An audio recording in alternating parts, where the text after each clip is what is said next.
Transport nazorati inspeksiyasi avtomobil va suv transportida nazorat Xorazm viloyati hududiy bo'limi inspektorlari tomonidan yo'lovchilarga sifatli xizmat ko'rsatish hamda yo'lovchilar xavfsizligini ta'minlash maqsadida reyd tadbirlari o'tkazilib kelinmoqda. Reyd tadbirlari davomida 4118 ta qoidabuzarlik holatlari aniqlangan va ko'rib chiqishlik uchun shahar tuman sudlariga yuborilgan.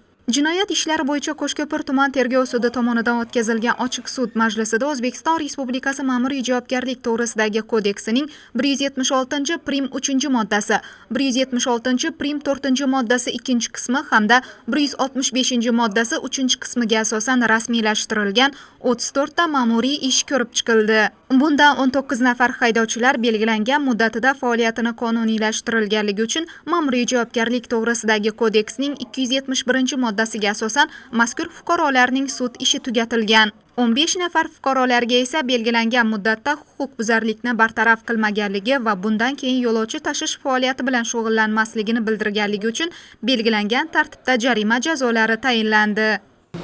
Demak, sud O'zbekiston Respublikasi Ma'muriy javobgarlik to'g'risidagi kodeksining 176 prim 3-moddasi bilan Qo'ziboyev Shahriyar Baxtiyorovga nisbatan ma'muriy ishni ko'rib chiqib qaror qabul qiladi.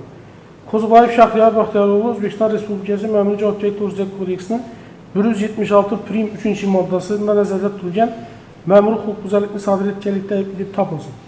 Hamda unga Ma'muriy javobgarlik to'g'risidagi kodeksining 33-moddasini qo'llab bazaviy hisoblash miqdorining 3 barobar, ya'ni 1.125.000 so'm jarima jazosi tayinlansin. Tayinlangan jarima davlat foydasiga undirilsin. Sud qaroridan norozi taraflar 10 sutka ichida apellyatsiya tartibida, 6 oy ichida kassatsiya tartibida shikoyat qilishlari mumkin. Shuningdek, ochiq sud majlisida jinoyat ishlari bo'yicha Qo'shko'pir tuman tergov sudi tomonidan fuqarolarga huquqbuzarlikni kelib chiqish sabablari va bartaraf etish holatlari yuzasidan ma'lumot berib o'tildi.